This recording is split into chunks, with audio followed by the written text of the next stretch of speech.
Shalom sahabat, judul renungan kita kali ini adalah Yesus mati dan bangkit untuk kita. Dengan firman Tuhan dari Roma 6 ayat 5. Sebab jika kita telah menjadi satu dengan apa yang sama dengan kematiannya, kita juga akan menjadi satu dengan apa yang sama dengan kebangkitannya. Saudara, Jumat Agung adalah hari memperingati kematian Yesus Kristus. Di satu sisi kematian adalah suatu perkabungan, namun hal itu adalah perkabungan bagi orang yang berdosa. Karena apa yang terjadi bagi Yesus di kayu salib itu bukanlah untuk dirinya, tetapi adalah untuk manusia berdosa, karena Yesus menanggung dosa orang yang berdosa, supaya ia tidak mati oleh karena dosanya, namun diberi pengampunan oleh kasih Allah yang luar biasa itu, agar tidak binasa, tetapi mempunyai hidup yang kekal. Bagi orang dunia, apa yang dilakukan oleh Yesus mati di kayu salib tidaklah masuk logika manusia duniawi itu.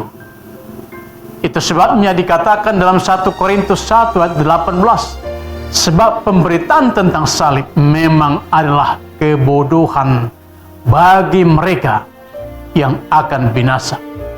Tetapi bagi kita yang diselamatkan, pemberitaan itu adalah kekuatan Allah. Salib menjadi kebodohan bagi yang tidak mengerti akan jalan dan rancangan Allah.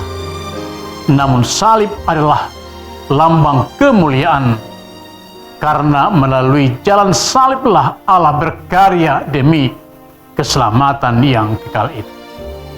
Tuhan itu adil dan sebuah harga harus dibayar atas setiap kesalahan, dan karena upah dosa adalah maut. Agar manusia tidak mati di dalam dosanya, Tuhan menunjukkan kasih-Nya yang mulia sehingga Yesus mati bagi kita untuk membayar dengan kematian atas seluruh dosa umat manusia dan memberikan vonis tidak bersalah kepada mereka yang menerima Dia sebagai Tuhan dan Juru Selamatnya. Roma 5 ayat 8. Kebangkitannya mengatasi kuasa kematian dan memberikan kita jaminan kehidupan kekal kepada mereka yang menjadi miliknya. Wahyu 1 ayat 17 sampai 18. Sedangkan sekarang dan saat ini Roh-Nya memberikan kehidupan kepada roh manusia yang sebelumnya terpisah dari Allah. Renungkanlah betapa Allah mengasihi kita, sehingga dengan darah Yesus yang mahal itu, kita ditebus dan disucikan dan dipersatukan dengan Allah yang kudus itu. Namun kematian Yesus bukanlah hanya tinggal di situ saja, tetapi Dia dibangkitkan dari kematian. Bagaimanakah sekiranya Yesus tidak bangkit? 1 Korintus 15 ayat 14 berkata, tetapi andaikan Kristus tidak dibangkitkan, maka sia-sialah pemberitaan kami, dan sia-sialah juga kepercayaan kami. Namun syukur kepada Allah sebab Tuhan Yesus sudah bangkit dari kematian. Dan kebangkitannya itu memberikan arti dalam kehidupan kita. Kebangkitannya menunjukkan kemenangan dari kuasa maut, kuasa dosa, dan kuasa iblis, sehingga orang percaya dimerdekakan, dan itulah yang memberi harapan bagi orang percaya mendapat kehidupan yang kekal di surga kelak. Yesus berkata, "Kepadaku telah diberikan kuasa di surga dan di bumi." Matius 28 ayat 18.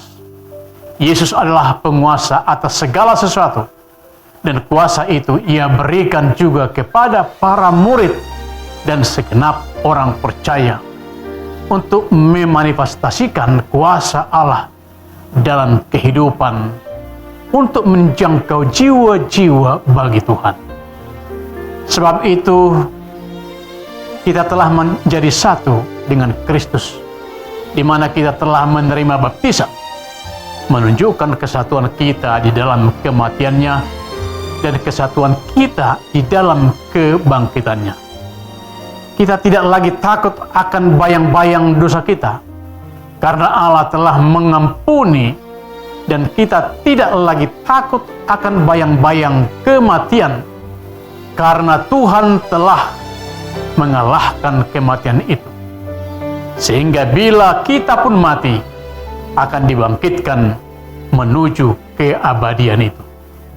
Jadi sebagai milik Tuhan, maka kita harus hidup di dalam kehendak Tuhan dan tidak lagi hidup dalam tabiat dan kebiasaan dosa.